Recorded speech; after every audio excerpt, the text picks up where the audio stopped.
छात्रों, आज फिर एक नए एप्लीकेशन के साथ गॉस थ्योरम अपनी जो चल रही थी, गॉस थ्योरम के बारे में जानकारी दी थी। उसका एक एप्लीकेशन कल बताया था, आज एक नया एप्लीकेशन फिर से लेते हैं।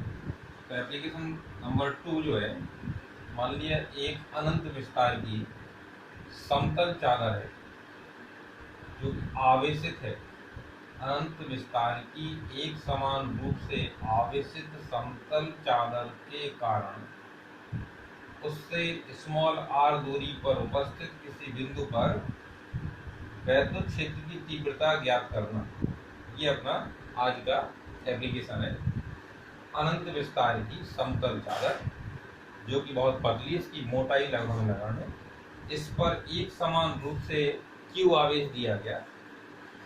इसके कारण से इससे स्मॉल r दूरी पर उपस्थित एक बिंदु P पर वैद्युत क्षेत्र की तीव्रता कितनी होगी E, ये कैलकुलेट करना है। एप्लीकेशन समझ गए होंगे क्या है। अनंत विस्तार की एक समतल आवेशित चादर के कारण उससे कुछ दूरी पर उपस्थित एक बिंदु पर वैद्युत क्षेत्र की तीव्रता ज्ञात करना। इसको कैसे ज्ञात करें, तो इसके लिए हमने यह चित्र बना दिया। तो मान लीजिए समतल चादर ये है, इसका एरिया टोटल जो A है, एरिया A है, इस पर चार्ज Q है। इसका एरिया A है, इस पर चार्ज Q है। तो निश्चित रूप से हम ये कह सकते हैं इस पर पृष्ठीय आवेश घनत्व, तो सिग्मा इक्वल Q/A होगा। ये इक्वेशन 1 पढ़ा था। अब जिस बिंदु P पर हमें वैद्युत क्षेत्र की तीव्रता ज्ञात करनी है, इसके लिए एक हम गॉसियन पृष्ठ खींचेंगे जिस पर ये बिंदु P उपस्थित होना चाहिए। तो इसके लिए एक गॉसियन पृष्ठ हमने खींचा, वो बेलनाकार गॉसियन पृष्ठ की कल्पना की। तो ये गॉसियन पृष्ठ जितना हिस्सा इसका ऊपर है, ठीक इतना हिस्सा इसके पीछे भी है, समतल चादर के पीछे भी है, बेलनाकार है। तो ये सममित में है, सममिति का मतलब ये ठीक बीच में है, बेलन के ठीक बीच में ये समतल चादर लगी हुई है। तो यहाँ पर इस प्रकार की स्थिति ऐसी बनी हुई है।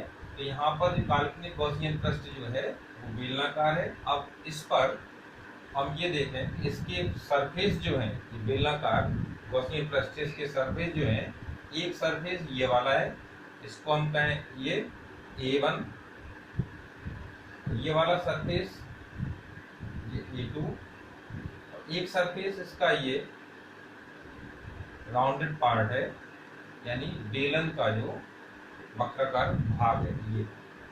तो यहाँ पर ध्यान देंगे कि इस पर यदि फ्लक्स निकालना हमें, इस बिंदु P के चारों ओर हम पहले कल्पना करें एक छोटा सा क्षेत्रफल dA है।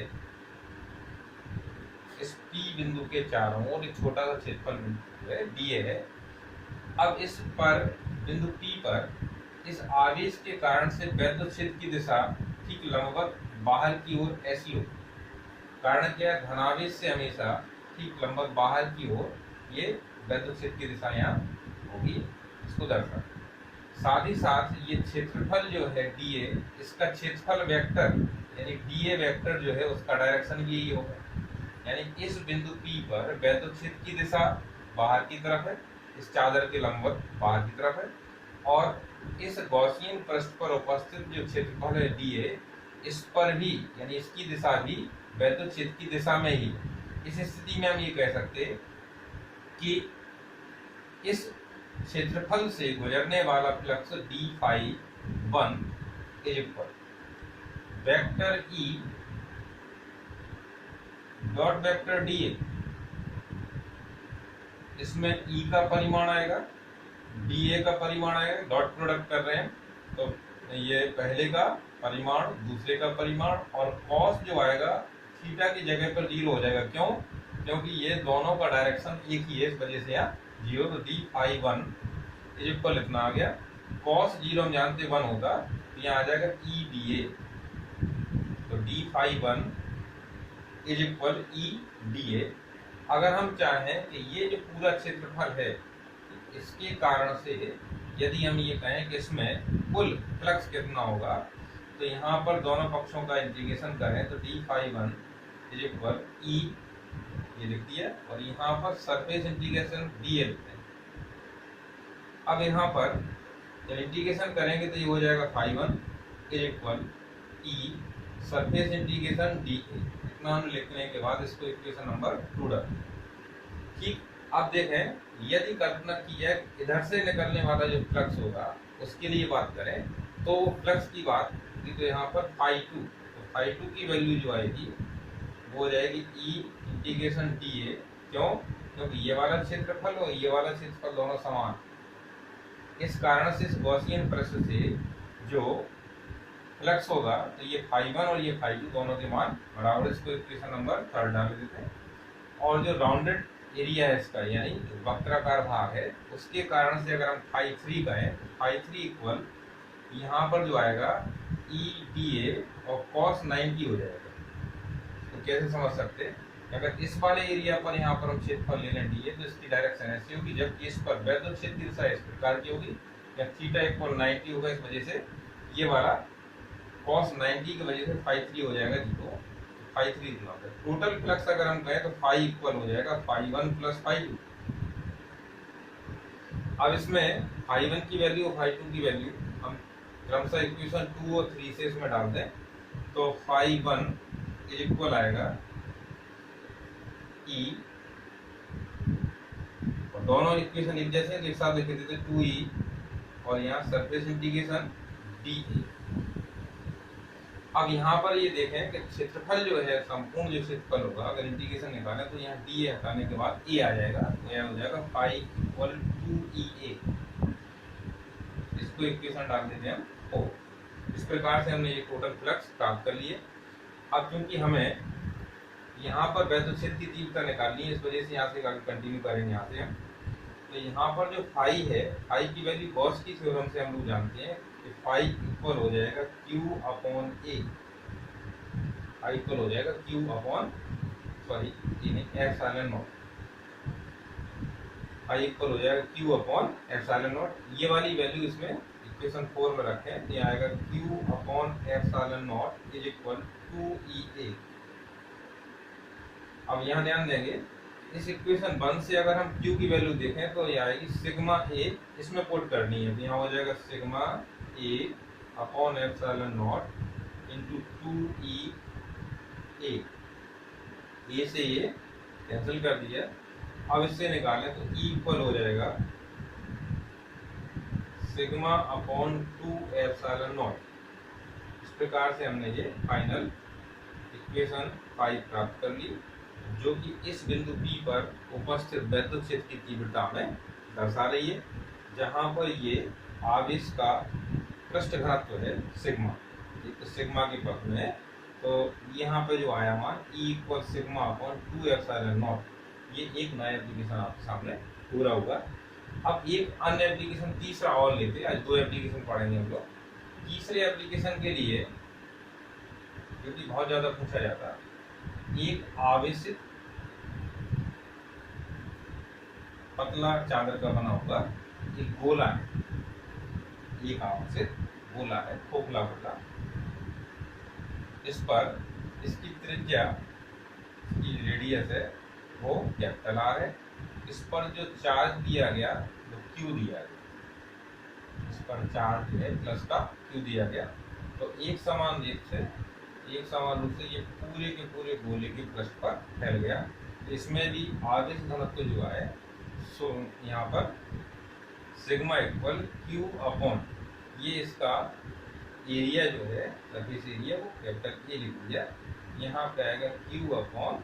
अब क्योंकि हम लोग जानते हैं तो गोले का जो वक्र पृष्ठ होता है वो 4 पाई R स्क्वायर होता है, इसको इतना एक्सप्रेशन करके हमने छोड़ दिया। फिर सुन लें, इस एप्लीकेशन नंबर 3 में एक आवेशित खोखले गोले के कारण इसके कारण से वैद्युत क्षेत्र की तीव्रताएं ज्ञात करनी, वो 3 स्थितियों में ज्ञात करनी। एक स्थिति में हम लेंगे पहली वाली, तीसरे वाले का पहला पार्ट है आवेशित गोलीय कोश के कारण से इसके बाहर उपस्थित बिंदु P पर वैद्युत क्षेत्र की तीव्रता ज्ञात करना। तो यहाँ से इसके केंद्र O से यहाँ तक की जो दूरी है वो स्मॉल r है। ध्यान देना ये गोले की त्रिज्या कैपिटल R, सॉरी यहाँ पे हमने स्मॉल r लिख दिया है, ये कैपिटल R का स्क्वायर होगा। यहाँ पर फिर से हम पूरा डिटेल से एक बार बताते हैं। तो यहाँ बाहर स्थित बिंदु P पर हमें वैद्युत क्षेत्र की तीव्रता ज्ञात करनी। फिर इसको देखें, एक आवेशित गोला है जिस पर आवेश Q दिया, Q आवेश देने पर एक समान रूप से पूरे पृष्ठ पर ये फैल जाएगा। तो इसमें इसके पृष्ठ पर आवेश घनत्व sigma equal Q upon A, यानी एकांक क्षेत्रफल पर उपस्थित आवेश कौन आवेश का पृष्ठ घनत्व कहते हैं, इस वजह से Q अपॉन A हो जाएगा। और A जो है इसका वक्र पृष्ठ है, क्योंकि हमने कैपिटल R त्रिज्या मान रखी थी गोले की, इस वजह से उसका जो वक्र पृष्ठ आएगा वो 4 पाई R स्क्वायर यहाँ पे लिख दिया गया। अब जो हमें क्वेश्चन इसमें दिया गया, यानी पहला वाला एप्लीकेशन का फर्स्ट पार्ट जो है, इस एप्लीकेशन का फर्स्ट पार्ट जो है उसमें पॉइंट P को बाहर लिया गया। तो अब P से होते हुए एक काल्पनिक गॉसियन पृष्ठ खींचेंगे हम, जो कि कैसा होगा, इसके बाहर गोला होगा। अब इसके चारों तरफ एक हमने छोटा सा क्षेत्रफल ले लिया, ये क्षेत्रफल DA है, इसकी दिशा बाहर की तरफ है। और साथ ही साथ ध्यान देना, क्योंकि अंदर आवेश प्लस का है, इस वजह से इस पर वैद्युत क्षेत्र की दिशा भी बाहर की तरफ की होगी, यानी E की दिशा और DA की दिशा दोनों एक ही रूप में, यानी एक ही दिशा में है। तो थीटा बराबर यहाँ पर 0। अब इस कारण से इस हिस्से से, यानी DA क्षेत्रफल से निकलने वाला वैद्युत फ्लक्स यदि d फाई हो, तो d फाई इक्वल हो जाएगा E डॉट DA। अब यहाँ पर अभी जैसे अभी करे थे, अब तो अभ्यस्त हो गया, हमको समझ लीजिए बात, E DA cos 0 आएगा, तो d फाई इक्वल हो जाएगा E DA cos 0, cos 0 की वैल्यू 1 होगी, तो यहाँ होगा E इंटू DA, तो d फाई इक्वल इतना आ गया। अब क्योंकि हम चाहते हैं कि E का मान निकालना, तो ये इक्वेशन डिफरेंशियल इक्वेशन में बोथ साइड्स का इंटीग्रेशन कर दें। इंटीग्रेशन करने पर आएगा यहाँ 1 d फाई इक्वल, E को हमने बाहर निकाल लिया अभी, और यहाँ पर सरफेस इंटीग्रेशन D। अब यहाँ पे हो जाएगा फाई इक्वल E। अब सरफेस इंटीग्रेशन कर रहे हैं DA, तो इसका जो रेडियस है इस गोले, यानी पूरे के लिए अगर हम कहें तो पूरे का क्षेत्रफल कितना होगा, यहाँ रेडियस अगर R है, यहाँ क्षेत्रफल आएगा 4 पाई स्मॉल r का स्क्वायर, 4 पाई R स्क्वायर हो जाएगा, क्योंकि टोटल एरिया ये हो गया इसका।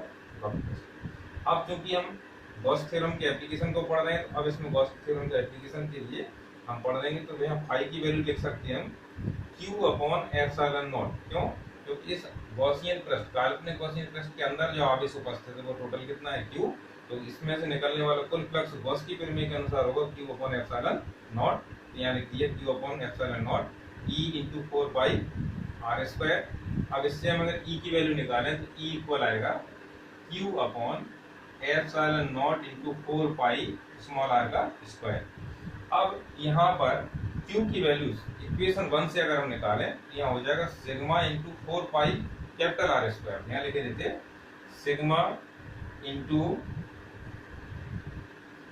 4 पाई कैपिटल R का square upon epsilon not 4 pi small r का स्क्वायर। ये 4 पाई से 4 पाई कैंसिल हो जाएगा, तो फाइनली हमने देखा इसमें जो E आया वो आ गया अपना sigma upon sigma R square, आएगा E equal sigma capital R square upon epsilon not small r का स्क्वायर। इस प्रकार से हमने ये आवेशित गोलीय कोश जो है उसके कारण से बाहर स्थित किसी बिंदु P पर वैद्युत क्षेत्र की तीव्रता ज्ञात कर ली। इसका आप सेकेंड केस देखें, यदि कल्पना की जाए कि ये बिंदु P ये बाहर ना होकर के C पर हो, इस गोलीय कोश के ऊपर ही उपस्थित हो, तो इसमें पूरा डेरिवेशन ऐसे ही चले जाएंगे, यहाँ पर R स्क्वायर ही रहेगा, और यहाँ पर लेकिन जो आएगा ये कैपिटल R का स्क्वायर आ जाएगा, तो R स्क्वायर से R स्क्वायर कैंसिल हो जाएगा, जिसके कारण से यहाँ पर जो फाइनल E की वैल्यू आएगी वो हो जाएगी सिग्मा अपॉन एप्सिलॉन नॉट। ये कब हो जाएगा, ये केस सेकंड बनेगा कि जब बिंदु P आवेशित गोलीय कोश के ऊपर ही उपस्थित है, इस स्थिति में हो जाएगा सिग्मा अपॉन एप्सिलॉन नॉट। अब थर्ड केस जो बनेगा, यदि इस बिंदु P को हम अंदर ले जाएं, यहाँ पे ले आए, अब काल्पनिक गॉसियन पृष्ठ यहाँ खींचा जाएगा, और काल्पनिक गॉसियन पृष्ठ खींचेंगे, बाकी सब ऐसे ही करते जाएंगे, लेकिन यहाँ फाई के बाद जब वैल्यू रखी जाएगी तो गॉसियन पृष्ठ अंदर है और आवेश बाहर है। तो हम पहले समझ चुके थे कि यहाँ पर जो फाई की वैल्यू आएगी वो 0 अपॉन एप्सिलॉन नॉट हो जाएगी, इसके कारण से यहाँ पर E की वैल्यू 0 प्राप्त होगी। यानी थर्ड केस में जब आवेश बाहर है उसके अंदर अगर हम कोई बिंदु ले लें, उस पर हम कहें वैद्युत क्षेत्र की तीव्रता क्या होगी, E इक्वल 0 प्राप्त होगा। इस प्रकार से तीसरा एप्लीकेशन है। ये गोलीय कोष के कारण से किसी बिंदु पर उपस्थित वैद्युत क्षेत्र की तीव्रता ज्ञात करना, ये वाला एप्लीकेशन बोर्ड परीक्षा में बहुत ज्यादा पूछा जाता है। सबसे ज्यादा इंपॉर्टेंट इसी को है। दूसरे नंबर पर जो हमने बात बताई थी आपको, वो अनंत विस्तार का आपसे चालक तार के कारण से एक बाहर उपस्थित बिंदु पर वैद्युत क्षेत्र की तीव्रता ज्ञात करना, उसकी प्रायोरिटी नंबर 2 देना। और थर्ड वाला जो होगा वो समतल चादर वाले पूछा जाता है। बाकी कम